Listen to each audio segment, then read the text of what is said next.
بسم اللہ الرحمن الرحیم۔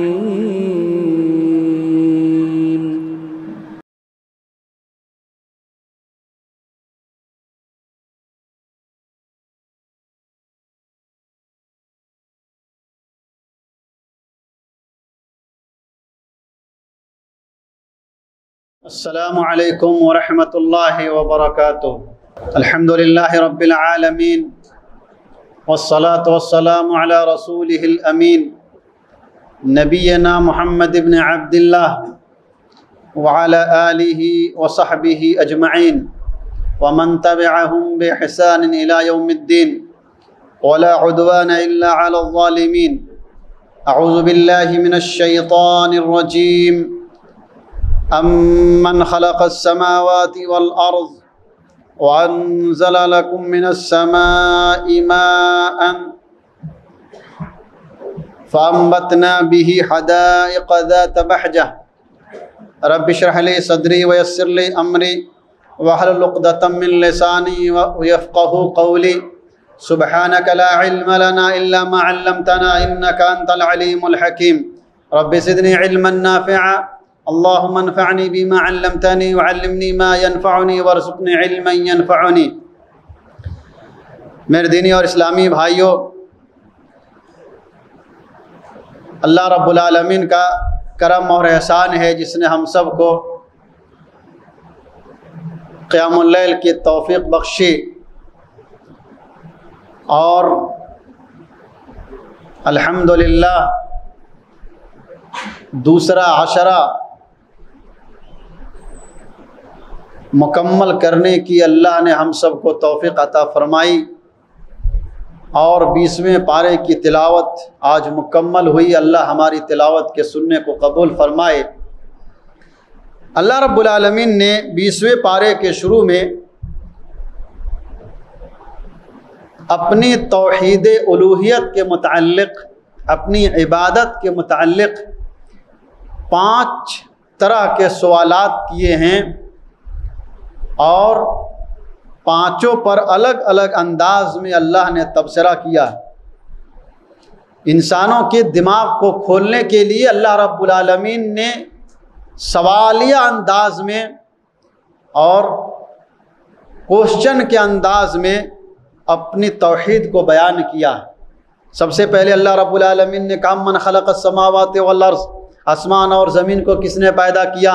تمہارے لیے آسمان سے پانی کس نے اگائے؟ تمہارے لیے سرسبز و شاداب باغ کس نے اگائے؟ الہ مع اللہ، کیا اللہ کے علاوہ اور کوئی معبود ہے؟ کیا اللہ کے ساتھ کوئی اور معبود ہے؟ نہیں، بل ہم قوم یعدلون، کہا نہیں ہے، یہ لوگ اللہ کے حکم سے عدول کر رہے ہیں، اللہ کے حکم سے منہ پھیر رہے ہیں۔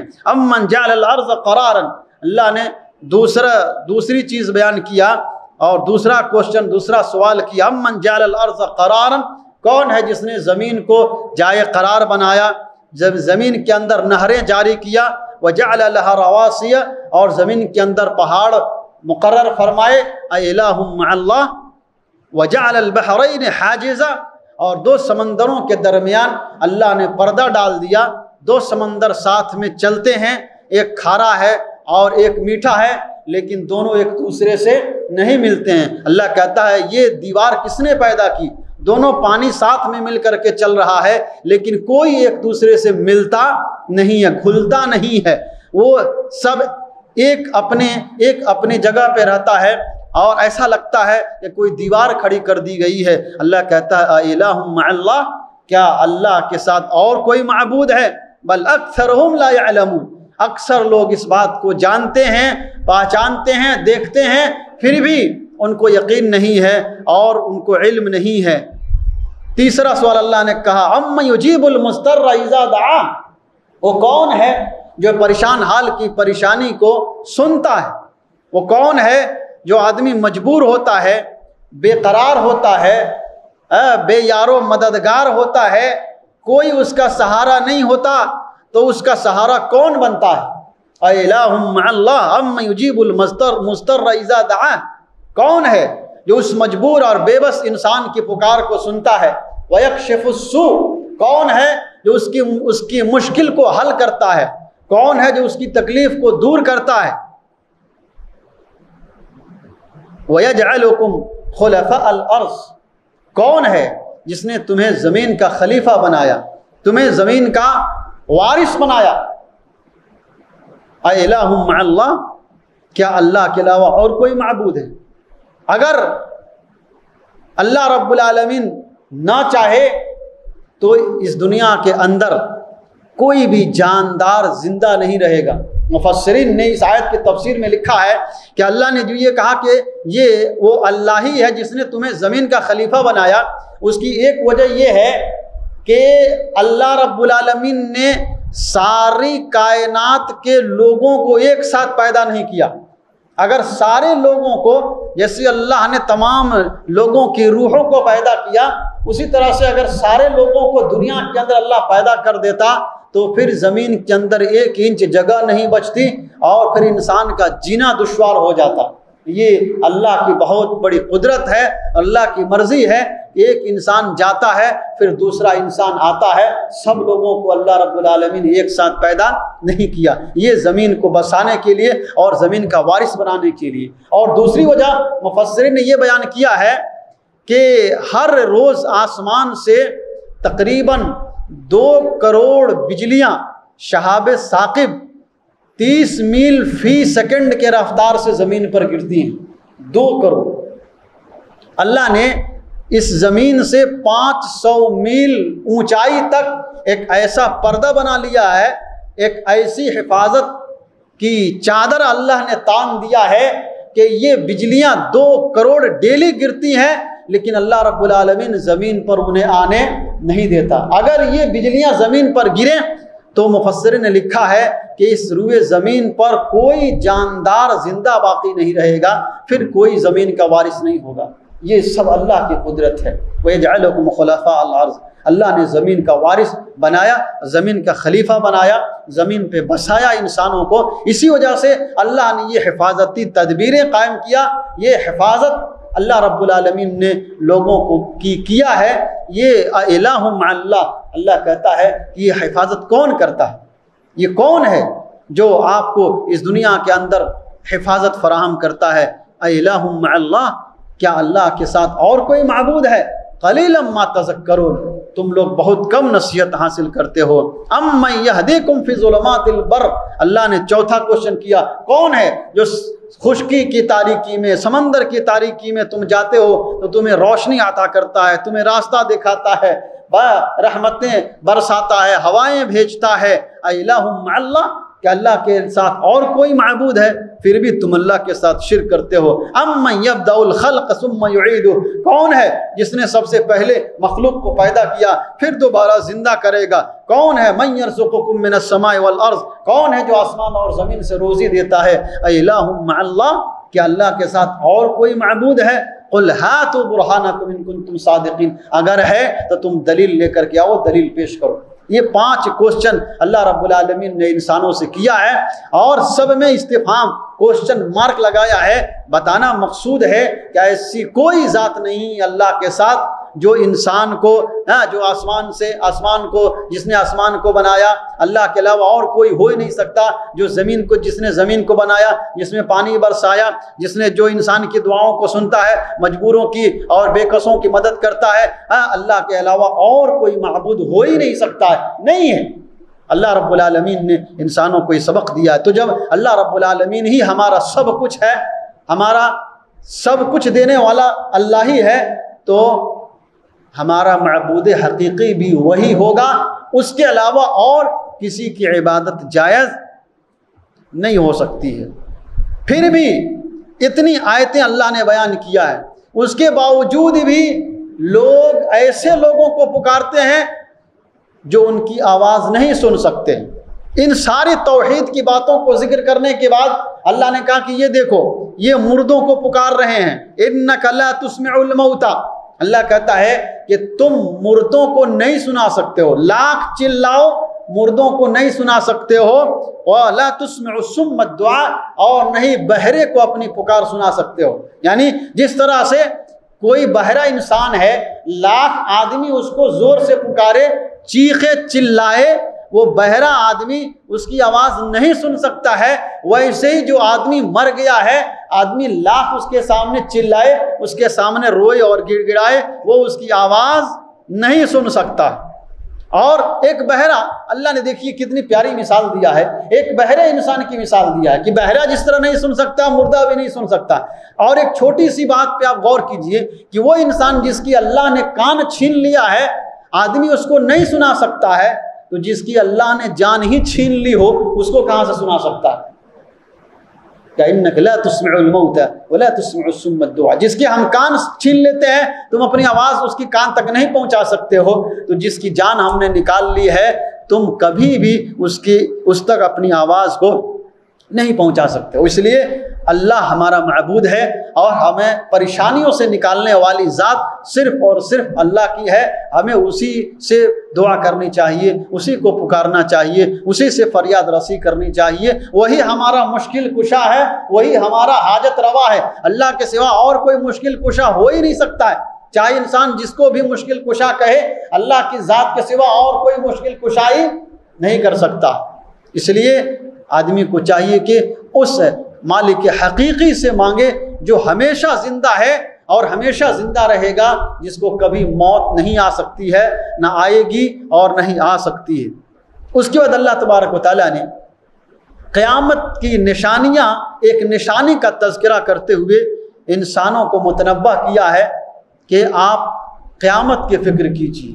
اللہ فرماتا ہے اسی 20ویں پارے کے اندر، وَإِذَا وَقَعَ الْقَوْلُ عَلَيْهِمْ، اور جب ہماری بات ثابت ہو جائے گی، اخرجنا لهم دابة من الارض، ہم ان کے لیے زمین سے ایک جانور نکالیں گے، تکلمهم، جو جانور لوگوں سے بات کرے گا۔ یعنی مطلب یہ ہے کہ جب قیامت قریب آئے گی اور قیامت آنے والی ہوگی تو ایک جانور اللہ زمین سے پیدا کرے گا، زندہ ایک جانور آئے گا، جس طرح سے انسان ایک دوسرے سے بات کرے گا اس طرح سے وہ لوگوں سے بات کرے گا، انسان تعجب کرے گا۔ یہ قیامت کی نشانی ہے، اور صحیح روایت ہے اللہ رب العالمین نے یہ نشانی یہ نشانی دکھائے گا، اللہ نے اس کا تذکرہ کیا ہے، اور رسول اللہ صلی اللہ علیہ وسلم نے بھی اس کی تصدیق کیا ہے۔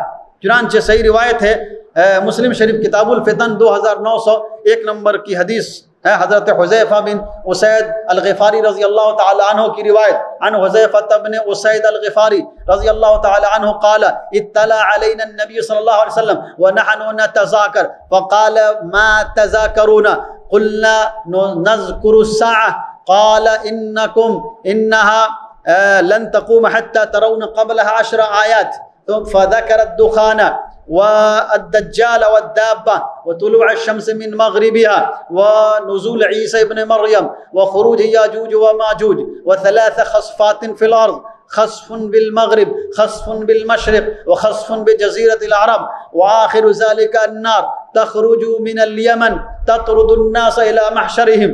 مسلم شریف کی روایت ہے، حضرت حذیفہ بن اسید غفاری رضی اللہ عنہ راوی کہتے ہیں کہ ہم لوگ ایک دن بیٹھ کر کے آپس میں بات چیت کر رہے تھے، مذاکرہ کر رہے تھے، جناب محمد الرسول اللہ صلی اللہ علیہ وسلم ہمارے پاس آئے اور آپ نے ہم سے پوچھا کہ کیا باتیں کر رہے ہو، کیا بحث چل رہی ہے، کیا آپس میں مذاکرہ ہو رہا ہے؟ کہا کہ اللہ کے رسول صلی اللہ علیہ وسلم ہم لوگ قیامت کے بارے میں باتیں کر رہے ہیں۔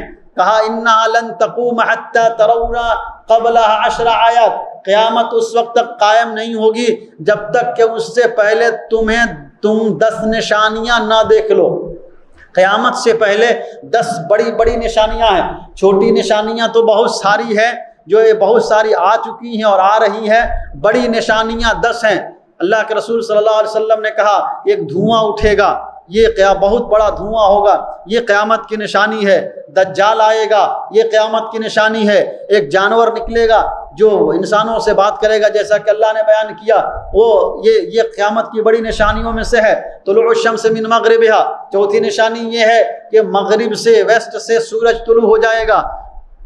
پانچویں نشانی نزول عیسی ابن مریم، عیسیٰ ابن مریم علیہ السلام آسمان سے اتریں گے، اور خروج یاجوج و ماجوج، یاجوج اور ماجوج یہ نکلیں گے اور زمین کے اندر فساد مچائیں گے۔ یہ 6 نشانیاں، اور 3 نشانیاں ہوں گی۔ زمین کے اندر 3 جگہ پہ بہت بڑا زلزلہ آئے گا، بہت بڑا زلزلہ آئے گا۔ اللہ رب العالمین ان 3 جگہوں کے لوگوں کو زمین کے اندر پورے طور سے دھنسا دے گا۔ ایک بہت بڑا زلزلہ ویسٹ میں آئے گا، ایک ایسٹ میں آئے گا، اور ایک جزیرے عرب میں آئے گا۔ بہت بڑا زلزلہ، اتنا بڑا زلزلہ آئے گا کہ ایسا لگے گا کہ قیامت آ گئی اور ساری چیزیں تہس نہس ہونے لگی۔ یہ 9 وآخر ذالک النار، اللہ کے رسول فرماتے ہیں اور سب سے آخری نشانی ہوگی وہ ایک آگ نکلے گی یمن سے آگ ایک نکلے گی اور سارے لوگوں کو ان کے محشر کی طرف بھگا کر کے لے جائے گی۔ یہ کل 10 نشانیاں ہیں۔ ان 10 نشانیوں میں سے یہ دابۃ الارض، زمین سے جانور کا پیدا ہونا، یہ بڑی نشانیوں میں سے ہے اور یہ لوگوں سے بات کرے گا۔ اس لیے اور یہ جانور جو ہے چاشت کے وقت نکلے گا، چاشت کے وقت یہ جانور نکلے گا اور لوگوں سے بات کرے گا۔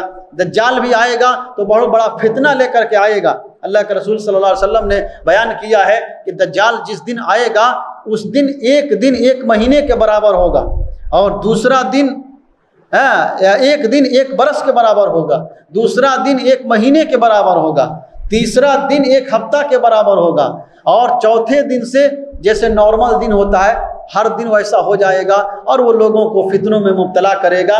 ایسا لگے گا کہ وہ جنت اور جہنم اپنے ہاتھ میں دکھا رہا ہے۔ جو جنت ہوگی وہ جہنم، اور جو جہنم ہوگی وہ جنت، یعنی وہ الٹی کر کے دکھائے گا اور لوگوں کو گمراہ کرے گا۔ جو لوگ اس کے اوپر ایمان لائیں گے ان کو جنت میں داخل کرے گا، اور وہ جنت نہیں، حقیقت میں وہ جہنم ہوگی۔ اللہ کے رسول صلی اللہ علیہ وسلم نے ڈرایا ہے۔ پھر حضرت عیسیٰ ابن مریم علیہ السلام جب آئیں گے، یہلک المسیح الدجال، اللہ کے رسول فرماتے ہیں، مسلم شریف کی ابو داؤد کی حدیث ہے، صحیح روایت ہے، اللہ حضرت عیسیٰ ابن مریم اس دجال کا خاتمہ کریں گے، اور 40 سال تک حضرت عیسیٰ علیہ السلام زمین کے اندر رہیں گے، اور پھر ان کی وفات ہو جائے گی اور مسلمان ان کے نماز جنازہ ادا کریں گے۔ تو یہ صحیح روایت ہے۔ تو یہ دابۃ الارض کا زمین سے نکلنا، یہ حدیث پاک بتلا رہی ہے کہ یہ قیامت کی بڑی نشانیوں میں سے ہے۔ آدمی کو اس نشانی کے آنے سے پہلے اپنا جائزہ لینا چاہیے اور اپنے رب سے لو لگانا چاہیے۔ آپ قرآن پڑھیے، بار بار اللہ رب العالمین اپنی عبادت کا حکم دیتا ہے، اپنی عبادت کا ذکر کرتا ہے، عبادت کیجیے، عبادت کیجیے۔ عبادت کرنے سے حالانکہ اللہ کو کوئی فائدہ نہیں ہوتا ہے، اور اگر آدمی عبادت نہیں کرے تو اللہ کو اس سے کوئی نقصان ہونے والا نہیں ہے۔ اتنی مخلوق کو اللہ نے اپنی عبادت کے لیے پیدا کیا ہے کہ انسانوں کی عبادت کی اللہ کو ضرورت ہی نہیں ہے۔ صحیح روایت ہے صحیح بخاری کی کہ اللہ کے رسول فرماتے ہیں، بیت المعمور آسمان پر ایک جگہ ہے جہاں پر ایک وقت میں 70,000 فرشتے ایک ساتھ سجدہ کرتے ہیں۔ 70,000 فرشتے ایک وقت سجدہ کرتے ہیں، اور ایک فرشتہ جو ایک بار سجدہ کر لیتا ہے قیامت تک اس کو دوبارہ سجدہ کرنے کی باری نہیں آئے گی، اس کو موقع ہی نہیں ملے گا۔ اللہ، اتنی مخلوق، اتنے فرشتوں کو اللہ نے اپنی عبادت کے لیے پیدا کیا، پھر بھی انسانوں کو اللہ کہتا ہے کہ میری عبادت کرو۔ کیوں عبادت کرنے کے لیے کہتا ہے؟ کہ ہم نے جو نعمت کھوئی ہے، ہم نے جو اپنا مقام کھویا ہے، ہم کو پھر وہ مقام مل جائے۔ ہمارا جو اصلی ٹھکانہ ہے، جہاں سے ہم آئے ہیں، ہماری وہ منزل مل جائے، بس اسی لیے اللہ رب العالمین کہتا ہے، ورنہ اللہ کی عبادت کی ضرورت نہیں ہے۔ ہم جنتی ہیں، ہمارا اصلی ٹھکانہ جنت ہے، ہم جنت سے آئے ہیں، پھر ہم کو اپنا جو ایم ہے، اپنا جو گول ہے، اس کو پانے کے لیے ہر ممکن کوشش کرنی چاہیے۔ اسی لیے اللہ رب العالمین بار بار اپنی عبادت کا اور اچھے کام کرنے کا ذکر کرتا ہے۔ چنانچہ اس سورہ کے اخیر میں اللہ رب العالمین نے اپنے بندوں کو 3 چیزوں کا حکم دے کر کے اس سورت کو ختم کیا ہے۔ ایک چیز اللہ نے یہ کہا، انما امرت ان اعبد رب هذه البلدہ، آپ کہہ دیجئے کہ میں اس شہر کے رب کی عبادت کرتا ہوں جس نے اس شہر کو حرمت والا شہر بنایا، اور اسی کے لیے ساری چیزیں، تو اللہ کی عبادت کرنا۔ اور دوسرا کہا امرت ان اکون من المسلمین، اور یہ کہ میں مسلمان ہو کر کے مروں۔ ایک عبادت کا ذکر اور ایک اسلام کی حالت میں دین پر استقامت اور ثابت قدمی کا ذکر، اور تیسری چیز اللہ نے بیان کی وان اتلو القرآن، اور اللہ نے مجھے یہ حکم دیا ہے کہ میں قرآن کی تلاوت کروں۔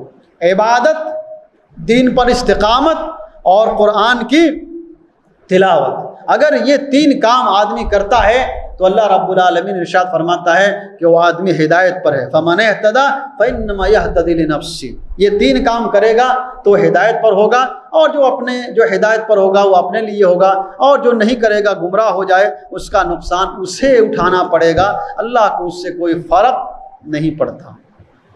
اس کے بعد سورہ قصص شروع ہوتی ہے، اور سورہ قصص میں یعنی تقریباً 80-70% اللہ رب العالمین نے حضرت موسیٰ علیہ السلام کا واقعہ اور ان کی پیدائش سے لے کر کے ان کی جوانی تک کا پورا واقعہ اور پوری ہسٹری اللہ نے بیان کیا ہے۔ چنانچہ اللہ رب العالمین اس سورہ قصص کی ابتدائی آیتوں میں فرعون کے بارے میں بتلایا کہ جس زمانے میں حضرت موسیٰ علیہ السلام پیدا ہوئے، بہت بڑا ظالم اور جابر بادشاہ تھا فرعون، جس نے زمین کے اندر بہت فساد مچایا تھا۔ چونکہ بنی اسرائیل مصر میں تھے، یوسف علیہ السلام نے ان کو بلایا تھا، 70 کی تعداد میں گئے تھے، اور جب موسیٰ علیہ السلام کو اللہ نے نبی بنایا اس وقت ان کی تعداد 6 لاکھ ہو گئی تھی۔ وہ بھی فرعون کے ظلم و ستم کے باوجود اتنا ظالم بادشاہ تھا، اللہ نے کہا ان فرعون علا فی الارض، زمین کے اندر اس نے جو ہے تکبر کیا، اس نے سر اٹھایا اور جبر کیا، اور لوگوں کو فرقوں میں بانٹ دیا، طبقاتی نظام میں بانٹ دیا، کسی کو اوپر چڑھا دیا، کسی کو ایک دم نیچے گرا دیے۔ یہ فرعون نے کیا تھا کہ کچھ لوگوں کو بڑا بنا کر کے رکھا تھا، جن کو اشراف کہا جاتا تھا، جو بڑے لوگ کہے جاتے تھے، وہ بیٹھے رہتے، اور جو غریب لوگ تھے، محنت کرنے والے لوگ تھے، وہ کماتے تھے، اور ان کی کمائی پر ان کا گزر بسر چلتا تھا۔ تو یہ فرعون نے اس وقت یہ طبقاتی نظام قائم کیا تھا۔ یہ جو ہے بڑے لوگوں کا طبقہ ہے، یہ چھوٹے لوگوں کا طبقہ ہے، جو آج کل انسانوں کے اندر رائج ہے کہ وہ بڑی ذاتی کا ہے، وہ چھوٹی ذاتی کا ہے۔ یہ اصل اس کا بانی اور اس کا فاؤنڈر جو ہے وہ فرعون ہے۔ فرعون نے یہ تفریق پیدا کیا تھا کہ فلاں بڑے طبقہ کا ہے اور فلاں نیچے طبقہ کا ہے، اور وہ صرف اس لیے تاکہ وہ اپنی حکومت کو قائم رکھ سکے، اپنے تعصب اور سیاست کی بنیاد پر اس نے ایسا گھٹیا کام کیا تھا۔ قبطیوں کو چھوڑ دیتا تھا، بنی اسرائیل کے اوپر ظلم کرتا، بنی اسرائیل کی جو اولاد ہوتی سب کو وہ مار ڈالتا تھا، عورتوں کو چھوڑ دیتا، بچوں کو مار ڈالتا تھا۔ اس طرح سے فتنہ و فساد وہ مچائے ہوا تھا، اور زمین کے اندر فساد برپا کیے ہوا تھا۔ ڈیوائیڈ اینڈ رول کے اوپر وہ عمل کر رہا تھا اور اپنی حکومت چمکا رہا تھا۔ لیکن اللہ رب العالمین جب ظالم کا ظلم حد سے بڑھتا ہے، چاہے کتنا بڑا ظالم کیوں نہ ہو، اور کتنی بڑی سپر پاور طاقت کیوں نہ ہو، جب ظلم حد سے گزرتا ہے تو اس کا سر جھکانے کے لیے اللہ رب العالمین کسی نہ کسی کو بھیجتا ہے۔ چنانچہ حضرت موسیٰ علیہ السلام کو فرعون کا سر جھکانے کے لیے اور اس کے ظلم سے اس کو روکنے کے لیے، اس کے ظلم پر پابندی لگانے کے لیے، اور بنی اسرائیل کو اس کے ظلم و قہر سے نجات دلانے کے لیے حضرت موسیٰ علیہ السلام کو اللہ رب العالمین نے بھیجا۔ اور ایسے وقت میں جب وہ بچوں کو قتل کر دے رہا تھا، جب موسیٰ علیہ السلام پیدا ہوئے تو اللہ رب العالمین نے موسیٰ علیہ السلام کی ماں کی طرف الہام کیا، ان کے دل کے اندر ڈالا۔ دو باتوں کا اللہ نے حکم دیا، 2 باتوں سے منع کیا، اور 2 خوشخبری اللہ نے سنائی، اور یہ 6 چیزیں ایک آیت میں اللہ رب العالمین نے ذکر کیا ہے۔ اللہ رب العالمین ارشاد فرماتا ہے وَأَوْحَيْنَا إِلَىٰ أُمِّ مُوسَىٰ أَنْ أَرْضِعِيهِ، اور ہم نے موسیٰ علیہ السلام کی ماں کی طرف یہ الہام کیا، ان ارضعیہ، کہ تم موسیٰ کو دودھ پلاؤ، فَإِذَا خِفْتِ عَلَيْهِ فَأَلْقِهِ فِي الْيَمِّ، جب تمہیں موسیٰ پہ ڈر ہو کہ دشمن اس کو پکڑ لیں گے تو اس کو تابوت میں بند کر کے سمندر میں ڈال دینا۔ اللہ نے 2 چیز کا حکم دیا، ایک کہا کہ دودھ پلانا، اور جب ڈر ہو کہ دشمن کو معلوم ہو گیا ہے تو تابوت میں بند کر کے اسے سمندر کے اندر ڈال دینا۔ اور 2 چیزوں سے اللہ نے منع کیا ڈالنے کے بعد، لا تخافی ولا تحزنی، ڈرنا نہیں ہے، ولا تحزنی، اور غم نہیں کرنا، ڈرنا نہیں اور غم نہیں کرنا۔ اور پھر دو خوشخبری اللہ نے سنائی، کیوں نہیں ڈرنا ہے؟ کہا اللہ نے اِنَّا رَادُّوهُ إِلَيْكِ وَجَعِلُوهُ مِنَ الْمُرْسَلِينَ، ہم تمہاری طرف موسیٰ کو واپس لوٹا دیں گے اور موسیٰ کو اپنا رسول بنائیں گے۔ اللہ اکبر۔ اور دیکھیے اللہ رب العالمین کا وعدہ سچا ہے، اللہ اپنے وعدے کی خلاف ورزی نہیں کرتا ہے۔ چنانچہ جب حضرت موسیٰ علیہ السلام کی ماں کو ڈر ہوا کہ دشمن حضرت موسیٰ کو مار ڈالیں گے، تو انہوں نے تابوت میں بند کر کے ان کو سمندر میں بہا دیا، اور وہ تابوت بہتا ہوا جا رہا تھا اور ان کی بہن کو پیچھے لگا دیا کہ دور سے فَابَصُرَتْ عَنْ جُنُوبٍ، کہا کہ تم دور سے دیکھنا کہ وہ تابوت کہاں جا رہا ہے اور اس کا خیال رکھنا۔ چنانچہ تابوت بہتے ہوئے قصر فرعون کے محل کے پاس سے گزرا۔ فرعون، اس کی بیوی اور حامان، یہ سب کے سب جو ہے اسی سمندر کے کنارے پر تھے۔ چنانچہ ان لوگوں نے جب دیکھا تابوت آ رہا ہے، تابوت کو اٹھایا، کھول کر کے دیکھا تو ایک دم ایک خوبصورت نرینہ بچہ، نرینہ اولاد اس کے اندر بند ہے۔ تو فرعون نے اسے مار ڈالنا چاہا، جب انہوں نے اسے اٹھا لیا، جب اسے مار ڈالنا چاہا تو فرعون کی بیوی آسیہ بنت مزاحم نے کہا کہ آپ اس کو مت ماریے۔ قالت امرأۃ فرعون قرۃ لی ولک، ہو سکتا ہے کہ یہ ہمارے لیے اور آپ کی آنکھ کا ٹھنڈک بن جائے۔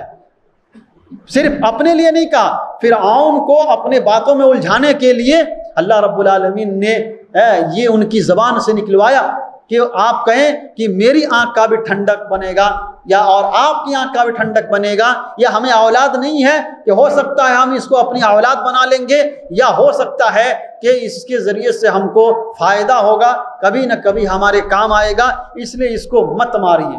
چنانچہ اللہ رب العالمین نے حضرت موسیٰ علیہ السلام کی حفاظت کی، اور پھر موسیٰ علیہ السلام فرعون کے محل میں گئے۔ بچے تھے، دودھ پینے کی عادت، دودھ پینے کی ضرورت پڑی، رو رہے تھے، سارے دودھ پلانے والیوں کو بلایا گیا۔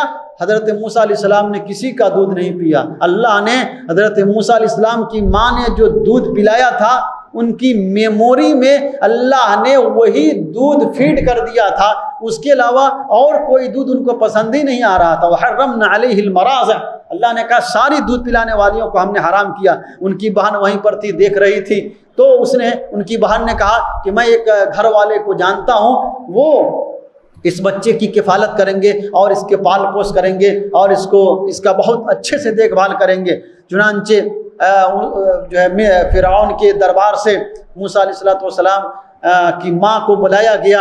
ان کے گود میں جاتے ہی موسیٰ علیہ السلام دودھ پینے لگے۔ اللہ رب العالمین نے حضرت موسیٰ علیہ السلام کو ان کی ماں کے گود میں لوٹا دیا، اور فرعون نے کہا کہ تم دودھ پلاؤ، پرورش کرو، اور پورا خرچہ یہ شاہی خزانے سے دیا جائے گا۔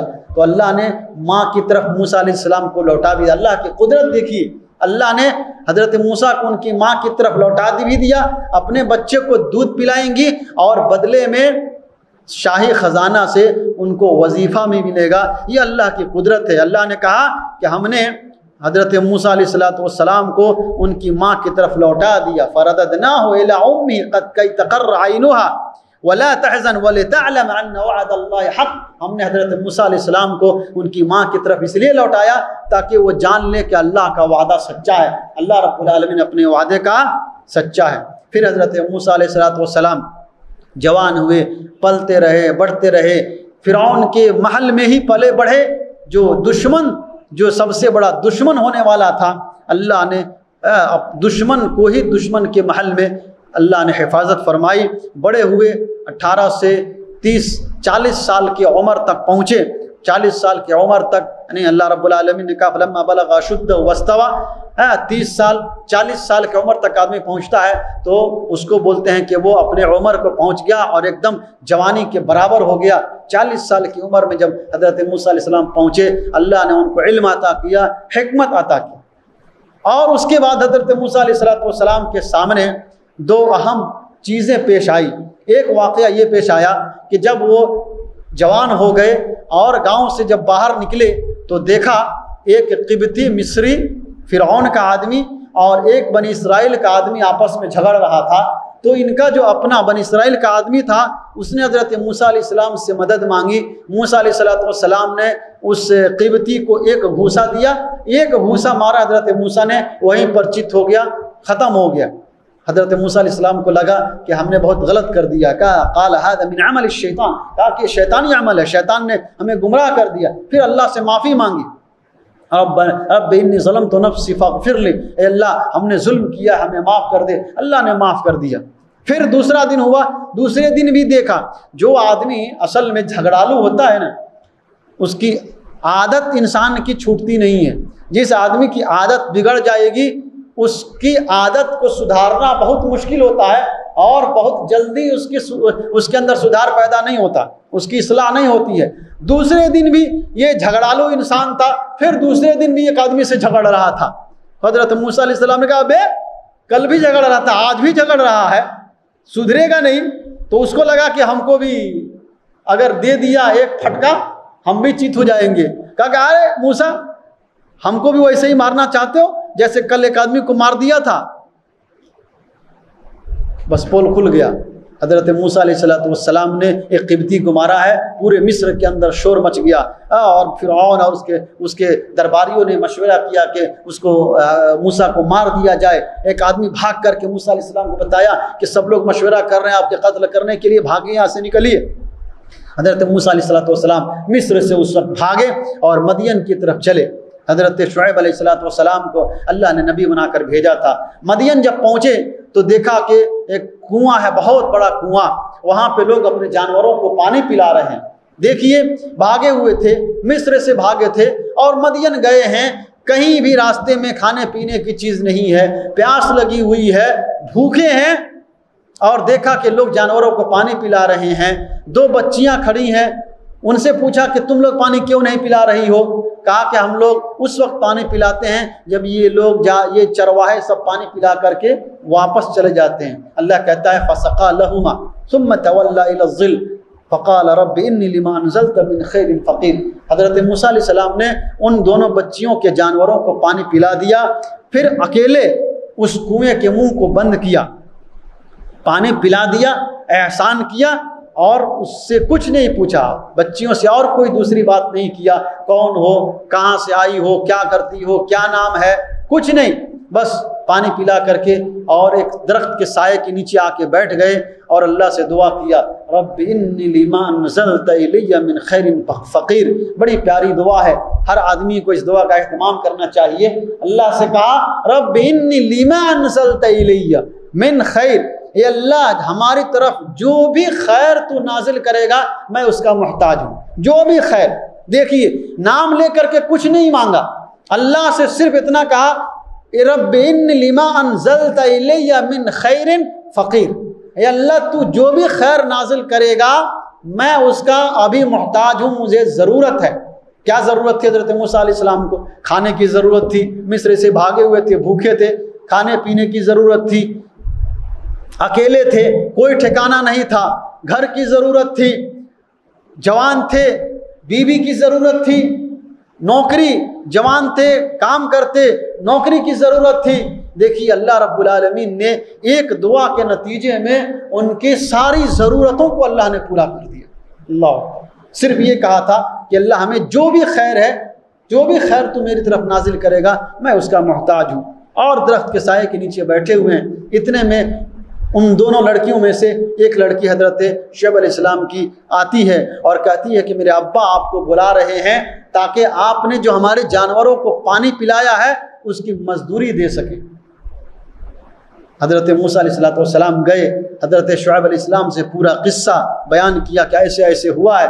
حضرت شعیب علیہ السلام نے دیکھیے کہا کہ ٹھیک ہے اللہ نے تمہیں نجات دے دیا, اب میں چاہتا ہوں انی ارید ان انکحک احد ابنتی ہاتین, کہا کہ میں تجھے اپنی دونوں بیٹیوں میں سے ایک بیٹی سے شادی کرنا چاہتا ہوں. ان کی بیٹیوں نے کہا کہ ابا آپ کو مزدور رکھنا ہی ہے تو سب سے بہتر انسان ہے, بہت ہٹا کٹھا مضبوط بھی ہے, بہت امانت دار بھی ہے اور بہت دیندار بھی ہے.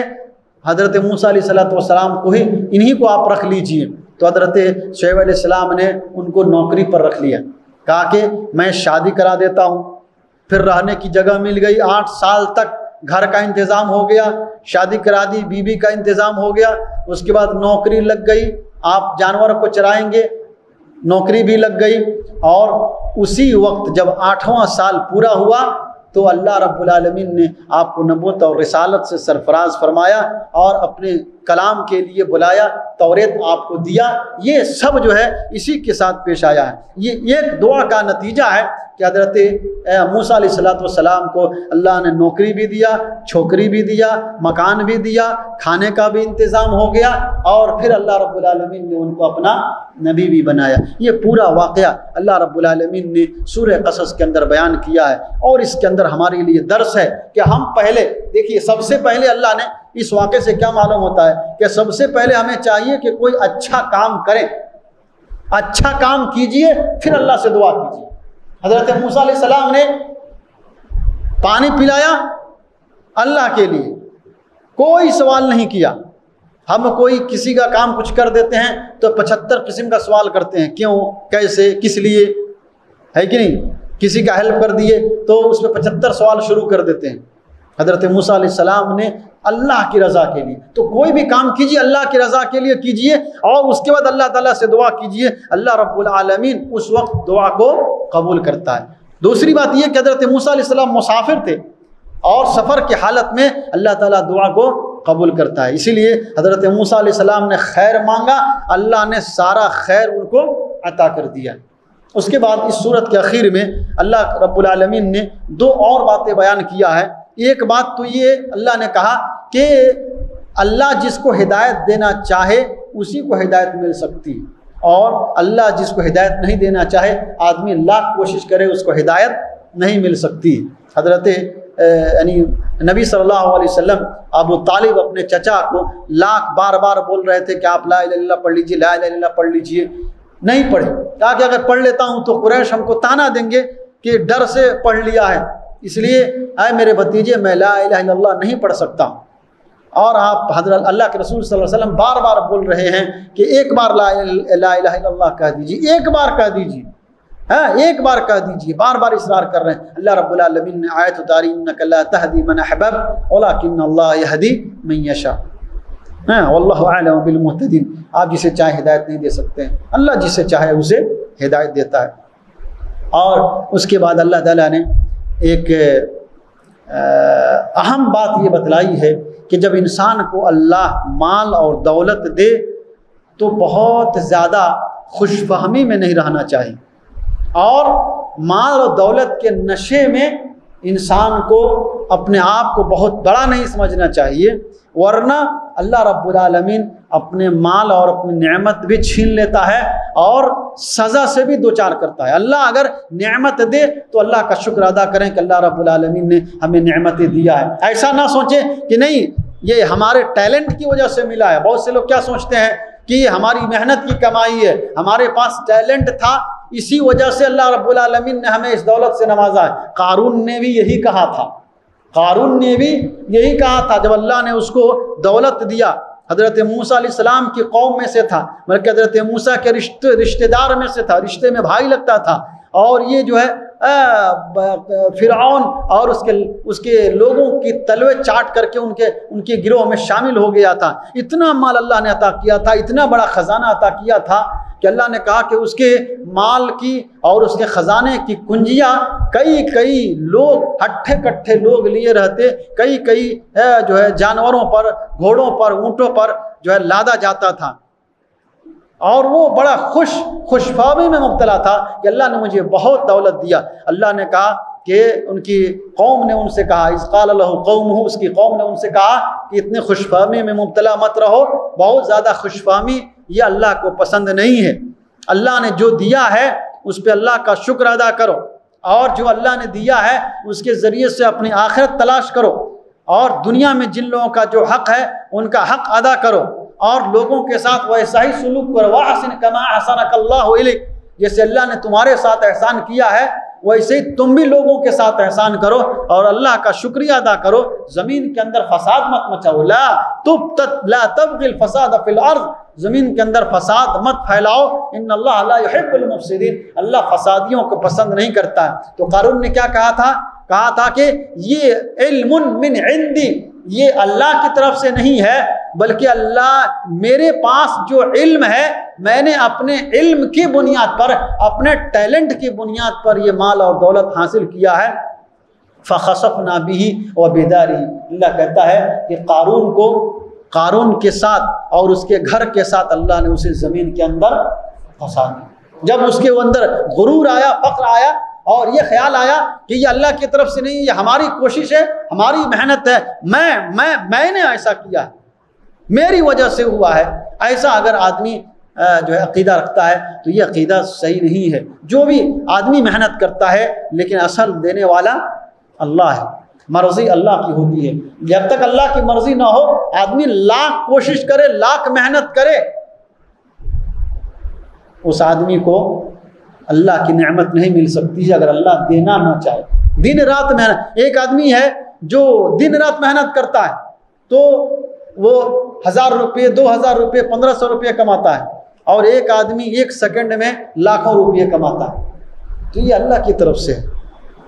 اللہ رب العالمین جسے چاہتا ہے، ان اللہ یبسط الرزق لمن یشاء ویقدر، اللہ نے اسی پارے کے اندر بیان کی، اللہ جسے چاہتا ہے اسے دیتا ہے۔ اس لیے یہ نہیں سوچنا چاہیے کہ یہ ہماری وجہ سے ایسا ہوا ہے، اللہ رب العالمین کی نعمت کا انکار نہیں کرنا چاہیے۔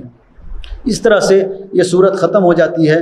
سورہ عنکبوت میں بھی زیادہ تر باتیں اللہ رب العالمین نے اپنے توحید کے متعلق کیا ہے، اور بار بار لوگوں کو ایمان کا جائزہ لینے، اللہ کی طرف رجوع ہونے کا حکم دیا ہے۔ مثال کے طور پہ اللہ رب العالمین نے کہا حسب الناس ان یترکوا ان یقولوا آمنا وهم لا یفتنون۔ سورہ عنکبوت میں اللہ نے کہا کہ سب لوگوں کو آزمایا جاتا ہے، ایمان والوں کو بھی آزمایا جاتا ہے۔ اللہ رب العالمین ایمان کے ساتھ آزمائش میں بھی مبتلا کرتا ہے۔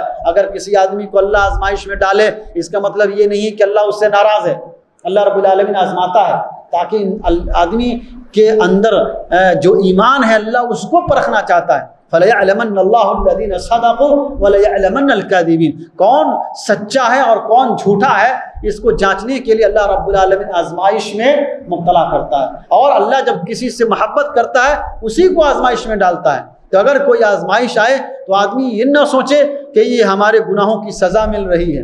اکثر ایسا ہوتا ہے ہمارے معاشرے میں، الٹا ہوتا ہے، اگر اپنے اوپر کوئی مصیبت آتی ہے تو لوگ بولتے ہیں آزمائش آئی ہے، اور اگر کسی اور کے اوپر مصیبت آتی ہے تو لوگ کیا بولتے ہیں کہ اس کے گناہوں کی سزا مل رہی ہے۔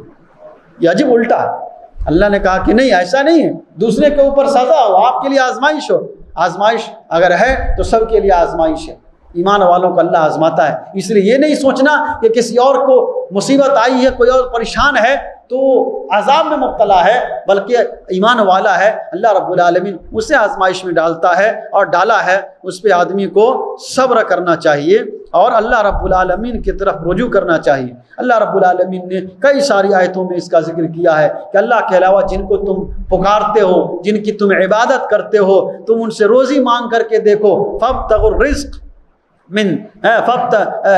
فابتغوا عند اللہ الرزق واعبدوه، کہ جن لوگوں کو ان الذين تعبدون من دون اللہ لا يملكون لكم رزقا، جن لوگوں کو اللہ کے علاوہ تم پکارتے ہو تمہیں روزی نہیں دے سکتے ہیں، اس لیے روزی اللہ رب العالمین سے مانگو۔ تمہیں اگر جو ہے کسی مدد کی ضرورت ہے تو اللہ سے مدد مانگو۔ اور بڑی پیاری مثال اللہ نے دیا ہے سورہ عنکبوت میں، سورہ عنکبوت کے اخیر میں اللہ نے ایک عنکبوت کی، ایک مکڑی کی مثال دیا۔ اللہ کے علاوہ جو لوگ دوسروں کو پکارتے ہیں ان کی مثال کیسی ہے؟ مثال کو دیکھیے، اگر سچے میں سمجھا جائے اللہ نے کتنی باریک مثال دیا ہے۔ اسی لیے اللہ رب العالمین نے اس مثال کے بارے میں کہا کہ علم والے ہی اس مثال کو سمجھ سکتے ہیں۔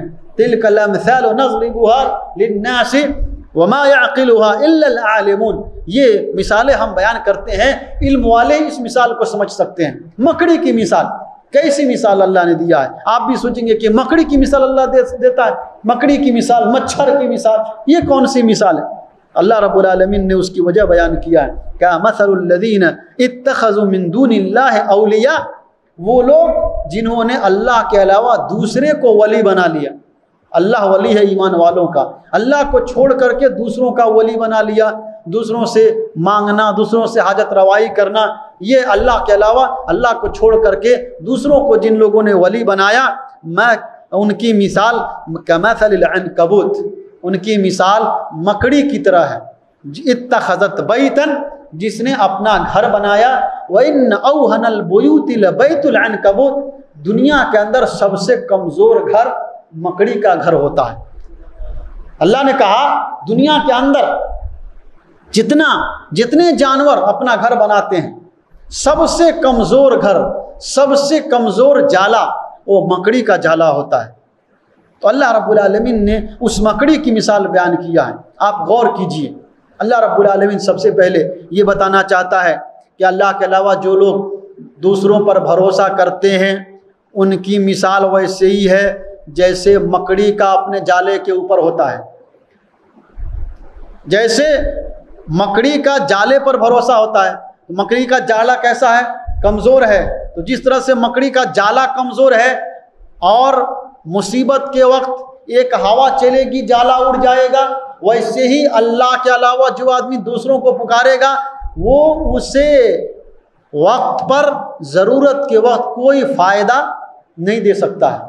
جس طرح سے ایک مکڑی اپنے جالے کے اندر رہ کر کے یہ سوچتی ہے کہ وہ محفوظ قلعے کے اندر ہے، ویسے ہی غیر اللہ سے مانگنے والے یہ سوچتے ہیں کہ ان کی ہر آرزو پوری ہو جائے گی، اور اللہ کے یہ شرکا کے بارے میں وہ سوچتے ہیں کہ یہ ان کی بگڑی کو بنا دیں گے۔ تو جس طرح سے مکڑی غلط فہمی کا شکار ہوتی ہے، ویسے یہ لوگ بھی شکار ہوتے ہیں۔ جس طرح سے مکڑی کا جالا کمزور ہوتا ہے، ویسے جن کو یہ لوگ پکارتے ہیں وہ کمزور ہوتا ہے۔ جیسے مکڑی کا جالا وہ ہمیشہ نہیں رہ سکتا ہے، ویسے ہی جن لوگوں کو یہ لوگ پکارتے ہیں وہ بھی ہمیشہ نہیں رہ سکتے ہیں، ان کے کوئی کام نہیں آ سکتے ہیں۔ بلکہ ایک وجہ یہ بھی ہے کہ جس طرح سے مکڑی اپنے لعاب سے جالا بناتی ہے، ویسے ہی یہ غیر اللہ کو پوجنے والے اور مشرک اپنے خیالات کا تانا بنا کر کے یہ عقیدہ گڑھ لیتے ہیں اور لوگوں کو اس کی طرف بلاتے ہیں۔ یہ بدعتی قسم کے لوگ اللہ رب العالمین کو چھوڑ کر کے اور دنیاوی مثالوں کے ذریعے سے اور لوگوں کے ذہن کو الجھا دیتے ہیں اور اللہ کی عبادت سے غافل کر دیتے ہیں۔ تو اللہ نے کہا کہ ان کی مثال ایسے ہی ہے جیسے مکڑی کا جالا ہو۔ مکڑی کا جالا اتنا کمزور ہوتا ہے جو مکڑی کو بھی نہیں بچا سکتا، ویسے ہی اللہ کے علاوہ جن لوگوں کو یہ پکارتے ہیں مصیبت کے وقت ان کا کوئی کام نہیں آ سکتے ہیں۔ لیکن پھر بھی لوگ اس کو سمجھتے نہیں ہیں، لوگ سمجھتے نہیں ہیں۔ آپ ان سے کہیے کہ اللہ کے سامنے صرف جھکیے تو کچھ لوگ جو ہے اس طرح کی عقلی آپ کو دلیل دیں گے کہ آپ کا ذہن چکرا جائے گا۔ کہا کہ غیر اللہ کے سامنے، ایک آدمی بول رہا تھا کہ اگر غیر اللہ کے سامنے جھکنا شرک ہے تو آپ بھی تو بال کٹانے جاتے ہیں تو حجام کے سامنے جھکتے ہیں، تو آپ بھی شرک کر رہے ہیں، ہے کہ نہیں؟ حجام کے سامنے آپ بھی سر جھکا رہے ہیں، حجام جیسے کہتا ہے ویسے کرتے ہیں، تو آپ بھی شرک کر رہے ہیں۔ یہ شرک کون سی ہے؟ یہ دنیا کی چیز ہے، اور ہم حجام کے سامنے بال کٹانے کے لیے جھک رہے ہیں، اس کے سامنے عبادت کے لیے تھوڑے ہی جھک رہے ہیں، اس کے سامنے سجدہ کرنے کے لیے تھوڑے ہی جھک رہے ہیں۔ آپ تو جھک رہے ہو، سجدہ کر رہے ہو، آپ تو جھک رہے ہو اس کے سامنے اپنے سر کو جھکا رہے ہو۔ کہتے نہیں ہم اس کے سامنے نہیں جھک رہے ہیں، ہم اس کے سامنے نہیں، اس کے اندر جو طاقت ہے، جو پاور ہے، جو انرجی ہے، اس کے سامنے جھک رہے ہیں۔ تو اللہ نے کہا کہ جو بھی پاور والے ہیں سب پاور والوں کے پاور کو ہم فیل کر دیں گے۔ انکم وما تعبدون من دون اللہ حسب جہنم، جتنے لوگ تمہارے پاور والے ہیں اور جن لوگوں کو تم سمجھتے ہو، اگر انہوں نے ایسا کرنے کا حکم دیا ہے سب کے سب کو ہم جہنم کے اندر جھونک دیں گے، کسی کا پاور کام نہیں آئے گا۔ اس لیے عبادت صرف اور صرف اللہ کی ہونی چاہیے، اور جھکنا صرف اور صرف اللہ سے ہے، مانگنا صرف اور صرف اللہ سے چاہیے۔ یہ ایک دم واضح مثالیں اللہ نے دے کر کے سمجھایا ہے کہ ہم اپنے عقیدے کی اصلاح کریں، اپنے توحید کی اصلاح کریں، صرف اللہ کی عبادت کریں۔ کوئی بھی مشکل ہو اللہ رب العالمین کے سامنے پیش کریں، اللہ ہی ہر مشکل سے نکالنے والا ہے۔ اگر اللہ مشکل میں ڈالنا چاہے تو دنیا کی کوئی طاقت اس انسان کو اس مشکل سے نہیں نکال سکتی۔ لیکن دیکھیے لوگوں کا عقیدہ کیسا، کتنا گھٹیا عقیدہ ہے اور کتنا خراب عقیدہ ہے۔ لوگ یہ سوچتے ہیں کہ اللہ مشکل میں ڈالتا ہے اور ان کے صاحب مشکل سے نکال دیتے ہیں۔